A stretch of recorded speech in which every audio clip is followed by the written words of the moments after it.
Hello everybody, I'm delighted to be here today. Had a little bit of a technical last minute glitch there, but don't we all on these Zoom meetings? So just very quickly, I'm going to have some slides. So I'm going to try to share my screen and talk you through some of the slides.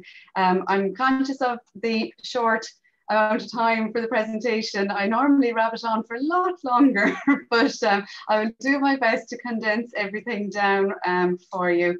So let me just pick my screen here. And now I hope you're looking at my slides and not a picture of my child.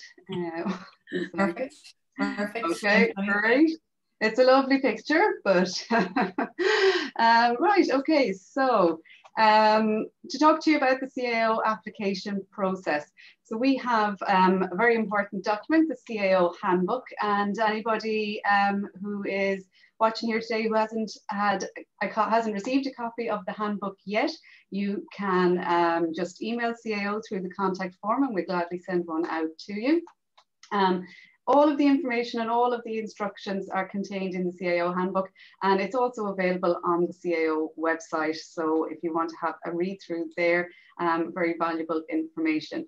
To actually start the process of making an application, you can do so now. And my advice would be to start now. It's cheaper if you apply before the 20th of January, it's €30 and it goes up to €45 if you leave it to the 1st of February. So to make an application, it's really straightforward, and I think a lot of people might be putting off the process because they think they need to know all of their courses and have all of that information finalized, but actually you don't. So you go to cao.ie, you click on apply, and obviously, as I said, don't leave it to the last minute. The deadline is the 1st of February, but get it in. If you're watching today and you're thinking of applying, get it in early, get it in before the 20th of January.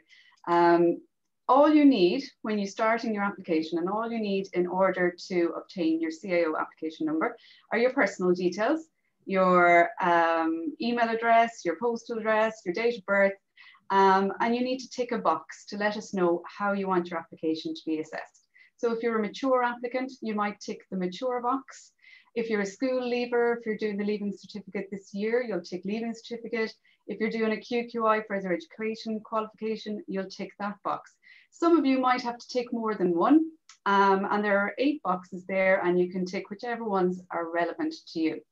So, as I said, personal details, tick the box, enter your payment details, create a password, and all going well, your application number will appear on screen. And that's you registered on the CAO system. That's you with your application number. So as you can see, nothing that would, prevent you from starting that process early. Obviously, we do need more information. So, for example, I'm not quite sure of the age profile of people watching today, but let's say if you're a mature applicant, when you log back into your CAO application, you will then be asked to tell us more about the qualifications that you ticked at the application stage. So if you're mature, there's a little bit more work, and there's a mature applicant section of the form, but there are very clear instructions on the CAO website for this form. It does take a little bit of time, so you will need to allot some more time to it. There's a personal statement as well, and one piece of advice if you're filling out a personal statement is to write it in a separate document. So save it in a Word document somewhere, just in case you're typing it into the CAO form and your internet connection fails or your battery dies in your laptop or something, and you've lost all of that good work. So just keep it safe in a Word document that's saved, and then you can transfer it over into your CAO form when you're filling out that section. If you're a school leaver, you'll be providing your Leaving Certificate exam number if you sat it in a prior year. Obviously, you wouldn't have your Leaving Cert exam number yet if you're doing the Leaving Certificate this year. If you're a QQI further education applicant, we need a PPSN number, so the exam number that QQI provide for you. So a bit of work to be done there. And if you are a mature applicant, or if you have to supply any supporting documents to CAO as part of your application, make sure to get them into us good and early, especially with everything that's going on at the moment with lockdowns, etc. So it'll be good to get your forms into CAO as early as possible. Okay, so you've started the application, you've got your application number, you've updated your qualification information to make sure that we know everything about you that will help in assessing your application. And then the next step is choosing courses, which I think myself personally is probably the hardest step because, you know, it's hard to decide. There are a lot of courses out there and it's really hard to you know, pinpoint which one is right for you. So when you're applying, there are what we like to say is 2 applications in one. There are level 8 courses, which are the honours degree programs, and there are level 7-6 courses, which are the ordinary degrees and higher certificates. You have 10 choices on both lists, and my advice is to make sure to put in a good few choices on both lists. So your level 7-6 list, put some courses in there, as well as your level 8 list.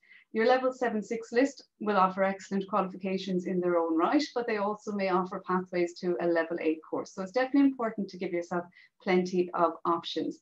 The 2 lists are independent of each other, and the only time that you have to choose between them is if you're in the fortunate position of receiving an offer of both lists. So you can only accept one offer in one round. But so that's a good position to be in, obviously, if you get an offer of both. I always say when I'm giving this presentation, if there's only one thing you remember, let it be this: place your courses in genuine order of preference. So your dream course should be in first place, your second favorite should be in second, and so on, right the way down to number 10. Couple of things to note, some restrictions that you'd want to be careful of. So as you know, the main CAO deadline is the 1st of February at 5:15 p.m. I mentioned the 20th of January there because I think everybody should get their application in while it's cheaper. There is a late application of the 1st of May at 5:15. So if for some reason you miss the February deadline, there's a late application deadline of the 1st of May. However, there are some restrictions to this. So if you're a mature applicant, the majority of HEIs will require you to have applied by the 1st of February. So, you know, if you're mature, make sure you get your application in before the 1st. If you're thinking of applying for a restricted course, so in the CAO handbook, you'll see some courses are listed as restricted, see page 3. And these are courses that normally require some sort of additional assessment or a portfolio submission or an interview or something like that. And these normally take place in March and April, which is why you have to have this course down on your application by the 1st of February. If anybody is applying to the higher education access route or the disability access route to education, also have to have your application in by the 1st of February. For more information on both of those schemes, there's a website, accesscollege.ie, and on the CAO website, you'll also find all of the information there. The Change Mind facility. So I mentioned the courses, and I know the amount of hard work that goes into deciding on your courses. And a lot of people, when they start their application in November, they might have, or in November or December or January, whenever, they might have 2 or 3 courses in mind, and they put those down. And it's good to put some course down, even if it's only 1 or 2 when you start your application. But you can always remember that you can change your mind. So, and everybody, well, almost 60% of applicants generally will change their mind. So they will either change the order of their courses, or they'll add in new courses, or they'll delete a course from their list, and so on. This facility opens in May, 5th of May next year, and it closes on the 1st of July at 5:15 p.m. You can use it as many times as you like. It's free of charge. And as I said, it's very popular. 60% of applicants will use the change of mind. There are some limitations to it. If, for example, you're a mature applicant, you will have to talk to the higher education institution before you make a change.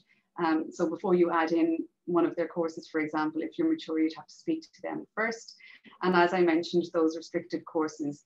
If you're thinking of applying for a restricted course, you're not 100% sure about it, my advice would always be add the course to your application. You can always remove it using the change of mind, but you cannot introduce it at a later date. Eileen, can I just step in there? We're running quite late, so okay. there's one last vital point you can make, and otherwise we'll have to stop. Yeah, absolutely. The statement of application record is something that we send out to you in the middle of May. It went out by email last year and it'll go out by email this year.